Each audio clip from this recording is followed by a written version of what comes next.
നടൻ കലാഭവൻ നവാസ് അന്തരിച്ചു എന്ന വാർത്ത കുറച്ച് സമയങ്ങൾക്ക് മുൻപാണ് ഞെട്ടിപ്പിക്കുന്ന വാർത്ത നമ്മളെ തേടിയെത്തുന്നത്. ചോറ്റാനിക്കരയിലെ ഒരു ഹോട്ടൽ മുറിയിലാണ് അദ്ദേഹത്തെ മരിച്ച നിലയിൽ കണ്ടെത്തിയത്. ഒരു സിനിമയുടെ ചിത്രീകരണം പൂർത്തിയാക്കി മടങ്ങാനിരിക്കുകയായിരുന്നു. അടുത്ത ഷെഡ്യൂൾ അടുത്ത 4-ാം തീയതിയാണ് ആരംഭിക്കാനിരുന്നത്.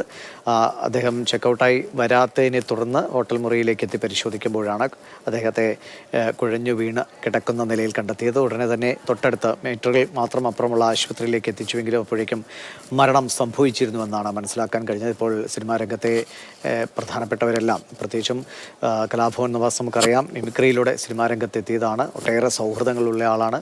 സ്റ്റേജ് ഷോകളിലും മിമിക്രി പരിപാടികളിലും റിയാലിറ്റി ഷോകളിലും സിനിമകളിലും ഒക്കെ അങ്ങനെ ഈ വിനോദ മേഖലയിലെ എല്ലാ ഇടങ്ങളിലും തൻ്റേതായ സാന്നിധ്യം കൃത്യമായി അറിയിച്ച് മുന്നോട്ട് പോയ ഒരു കലാകാരനാണ്. 51 വയസ്സായിരുന്നു അദ്ദേഹത്തിന്. വളരെ ഞെട്ടിപ്പിക്കുന്ന നേരത്തെ നാദൃശ്യമൊക്കെ നമ്മളോട് വളരെ സങ്കടത്തോടെയാണ്, വളരെ വൈകാരികമായി തന്നെയാണ് സംസാരിച്ചവർക്ക് കൂടുതൽ സംസാരിക്കാൻ പോലും കഴിയാത്തൊരു സ്ഥിതിയുണ്ട്. ഏറ്റവും അപ്രതീക്ഷിതമാണ്. കാരണം അത്രയേറെ ആരോഗ്യ ശ്രദ്ധയൊക്കെ പുലർത്തുന്ന ഒരാളായിരുന്നു നവാസ് എന്നാണ് നേരത്തെ നാദൃശ പറഞ്ഞത്. അതുകൊണ്ട് തന്നെ ഒരു തരത്തിലും പ്രതീക്ഷിക്കാത്ത ഒരു വാർത്ത. വല്ലാത്തൊരു ഞെട്ടലിൽ തന്നെയാണ് അദ്ദേഹത്തിൻ്റെ സഹപ്രവർത്തകരും എല്ലാവരും ഉള്ളത് എന്ന് വ്യക്തമാണ്. റിയ ബേബി വിവരങ്ങളുമായി ചേരുന്നുണ്ട്. റിയ, ഇപ്പോൾ അദ്ദേഹത്തിൻ്റെ സഹതാരങ്ങൾ അങ്ങോട്ടേക്ക് എത്തുന്നു. നമുക്കറിയാം സ്റ്റേജ് ഷോകളിലൂടെയും സിനിമകളിലൂടെയും ഒക്കെ നവാസിനെ അത്രയേറെ പരിചിതമാണ് മലയാളികൾക്ക് എല്ലാവർക്കും. നമ്മുടെയൊക്കെ ഒരു കുടുംബത്തിലെ അംഗം എന്നതുപോലെ അത്രയ്ക്കും സുപരിചിതനായ, അല്ലെങ്കിൽ അത്രയും സ്നേഹം തോന്നുന്ന ഒരു കലാകാരനാണ്. ആ കലാകാരൻ്റെ ഇങ്ങനെയൊരു വിയോഗം അത് ഏറെ വേദനിപ്പിക്കുന്നു, നടുക്കുന്ന ഒരു വാർത്ത തന്നെയാണ്. ഇപ്പോൾ ആരൊക്കെയാണ് അവിടെ എത്തിയിട്ടുള്ളത്? എങ്ങോട്ടേക്കാണ് പോസ്റ്റ്മോർട്ടത്തിനായി കൊണ്ടുപോവുക?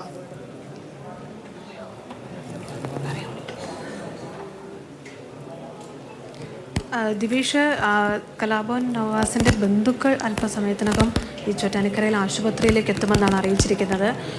അതിനുശേഷം അദ്ദേഹത്തിൻ്റെ മൃതദേഹം ബന്ധുക്കളെത്തിയ ശേഷം കളമശ്ശേരി മെഡിക്കൽ കോളേജിലേക്ക് മാറ്റും. അവിടെ പോസ്റ്റ്മോർട്ടം നടപടികൾ നാളെ നടക്കും. അതാണിപ്പോൾ ക്രമീകരിച്ചിരിക്കുന്നത്. നേരത്തെ പറഞ്ഞതുപോലെ അദ്ദേഹത്തിൻ്റെ ഏറ്റവും അടുത്ത സുഹൃത്തുക്കളൊക്കെ ഇവിടേക്ക് ഓടിയെത്തുകയായിരുന്നു ഈ വിയോഗ വാർത്തയുടെ ഞെട്ടലിൽ. നമ്മളിവിടെ എത്തുമ്പോൾ മണികണ്ഠൻ പട്ടാമ്പി ഉണ്ടായിരുന്നു. അദ്ദേഹത്തിന് അങ്ങേയറ്റം വേദനയോടെയാണ് അദ്ദേഹം കലാഭവൻ നവാസിനെ കുറിച്ച് നമ്മളോട് സംസാരിച്ചത്. മാധ്യമങ്ങൾക്ക് മുമ്പിൽ സംസാരിക്കാൻ പറ്റുന്നൊരു മാനസികാവസ്ഥയിലേക്ക് പോലും അദ്ദേഹത്തിൻ്റെ സുഹൃത്തുക്കൾ എത്തിയിട്ടില്ല. ഷാജോൺ, അതോടൊപ്പം തന്നെ കലാഭവൻ പ്രസാദ്, ലക്ഷ്മിപ്രിയ, പിഷാരടി അടക്കം നിരവധി ആളുകളാണ് ഇവിടേക്ക് എത്തിയിരിക്കുന്നത്. സരയു അടക്കമുള്ളവർ ഇവിടേക്ക് എത്തിയിട്ടുണ്ട്. പ്രകമ്പനം സിനിമയുടെ ചിത്രീകരണമായിരുന്നു ചോറ്റാനിക്കരയിൽ നടന്നുകൊണ്ടിരുന്നത്. കഴിഞ്ഞ കുറച്ചധികം ദിവസമായി ഷൂട്ടിംഗ് ഉണ്ടായിരുന്നു. കലാഭവൻ നവാസിൻ്റെ ഷെഡ്യൂൾ ഈ ഷെഡ്യൂളിലുള്ള ചിത്രീകരണം പൂർത്തിയായിരുന്നു. അതുകൊണ്ട് തന്നെ അദ്ദേഹം വൈകുന്നേരം തിരികെ ഷൂട്ട് കഴിഞ്ഞ് ഹോട്ടൽ മുറിയിലേക്ക് എത്തി. 8 മണിയോടുകൂടി ചെക്കൗട്ട് ചെയ്യുമെന്നായിരുന്നു ജീവനക്കാരെ അറിയിച്ചിരുന്നത്. 9 മണിയായിട്ടും അദ്ദേഹത്തെ കാണാത്തതിനെ തുടർന്ന് ഹോട്ടൽ ജീവനക്കാർ വാതിൽ തുറന്നപ്പോഴാണ് കട്ടിലിന് സമീപത്ത് നിലത്ത് ബോധരഹിതനായി കിടക്കുന്നത് കണ്ടത്. ഉടൻ തന്നെ അദ്ദേഹത്തെ ഏതാണ്ട് 300 മീറ്റർ മാത്രം ദൂരമുള്ള ചോറ്റാനിക്കരയിലെ ടാറ്റ ആശുപത്രിയിലേക്ക് എത്തിച്ചു. പക്ഷേ ആശുപത്രിയിൽ 9:05 എത്തിക്കുമ്പോഴേക്കും അദ്ദേഹത്തിന് ജീവൻ ഉണ്ടായിരുന്നില്ല, മരണം സംഭവിച്ചിരുന്നു എന്നതാണ് ഡോക്ടർമാർ അറിയിച്ചിരിക്കുന്നത്. അതുകൊണ്ട് തന്നെ ഒരു സാധ്യത പോലും അദ്ദേഹത്തെ ജീവിതത്തിലേക്ക് തിരിച്ചു കൊണ്ടുവരാനുള്ളൊരു സാധ്യത പോലും ഉണ്ടായിരുന്നില്ല. അങ്ങേയറ്റം സങ്കടകരമായ വാർത്ത സുഹൃത്തുക്കളെ തേടിയെത്തുന്നത് അങ്ങനെയാണ്.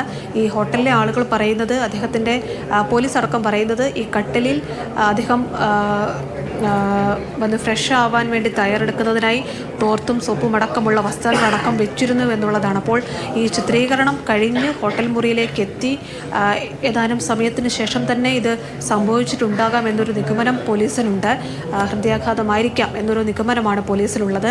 പോസ്റ്റ്മോർട്ടത്തിന് ശേഷം മാത്രമേ അക്കാര്യത്തിലൊരു വ്യക്തത വരികയുള്ളൂ. എന്തായാലും ഏറെ സമയം അദ്ദേഹം ബോധരഹിതനായി കിടന്നിട്ടുണ്ടാവാം എന്നൊരു സൂചന കൂടിയുണ്ട്. കാരണം 8 മണിക്ക് ചെക്കൗട്ട് ചെയ്യുമെന്ന് അറിയിക്കുമ്പോൾ അതിനു മുമ്പ് അദ്ദേഹം ഫ്രഷായി തിരികെ വീട്ടിലേക്ക് മടങ്ങാനുള്ള ഒരു തയ്യാറെടുപ്പ് നടത്തിയിട്ടുണ്ടാകണമെന്നത് പോലീസും പറയുന്നുണ്ട്. എന്തായാലും അങ്ങേയറ്റം സങ്കടകരമായ വാർത്തയാണ്. കുറേ പതിറ്റാണ്ടുകളായി ഈ മലയാള സിനിമയുടെ കലയുടെ എല്ലാ മേഖലയിലും നിറഞ്ഞു നിന്നിരുന്ന ഒരാളാണ്. അഭിനയം മാത്രമല്ല, അവതരണം, പാട്ട്, അതോടൊപ്പം തന്നെ ടെലിഫിലിം, മറ്റു പരിപാടികൾ, അങ്ങനെ എല്ലാ മേഖലയിലും നിറഞ്ഞു നിന്നിരുന്ന ഒരു വ്യക്തിത്വമായിരുന്നു കലാഭവൻ നവാസ്. അങ്ങനെ ഒരു കലാകാരനെയാണ് നമുക്കിപ്പോൾ നഷ്ടമായിരിക്കുന്നത്. റിയ ബേബിയാണ് വിവരങ്ങൾ നൽകിക്കൊണ്ടിരിക്കുന്നത്. നമുക്ക് ആശുപത്രിയിലെ ദൃശ്യങ്ങളിൽ നിന്ന് തന്നെ കാണാം. അദ്ദേഹത്തിൻ്റെ വളരെ പ്രിയപ്പെട്ടവർ അവിടെ എത്തിയിരിക്കുന്നു. എല്ലാവരും വളരെ വലിയ ഞെട്ടലിലാണ്. എന്ത് സംഭവിച്ചു എന്ന് പോലും കൃത്യമായി മനസ്സിലാകാൻ ആകാത്ത ഒരു അവസ്ഥയിലാണ്, മാനസികാവസ്ഥയിലാണ് എല്ലാവരും ഉള്ളത്. ഇന്നത്തെ ഷൂട്ടിംഗ് പൂർത്തിയാക്കി അദ്ദേഹം തിരിച്ചു പോരാനിരിക്കുകയാണ്. ഇങ്ങനെ അദ്ദേഹം ചെക്കൗട്ടായിട്ടും പുറത്തു വരാതെ ചെക്കൗട്ടാവേണ്ട സമയമായിട്ടും അദ്ദേഹത്തെ കാണാത്തതുകൊണ്ട് ഹോട്ടൽ ജീവനക്കാർ ചെന്ന് നോക്കിയപ്പോഴാണ് ഇങ്ങനെ അദ്ദേഹത്തെ മരിച്ച നിലയിൽ കണ്ടെത്തുന്നത്. എന്തായാലും ഏറ്റവും സങ്കടകരമാണ്. അദ്ദേഹത്തിൻ്റെ ബന്ധുക്കളൊക്കെ അല്പസമയത്തിന് തന്നെ ആശുപത്രിയിലേക്ക് എത്തിച്ചേരും. തുടർന്ന് പോസ്റ്റ്മോർട്ടം നടപടികൾക്കായി അദ്ദേഹത്തെ കൊണ്ടുപോകും. വളരെ അപ്രതീക്ഷിതമായൊരു വിയോഗ വാർത്തയാണ്. ഇത്രയേറെ നമ്മളെ ചിരിപ്പിച്ചിട്ടുള്ള അല്ലെങ്കിൽ ഒരുപാട് നമ്മളെ ആനന്ദിപ്പിച്ചിട്ടുള്ള ഒരു കലാകാരൻ കൂടിയാണ് കലാഭവൻ നവാസ്.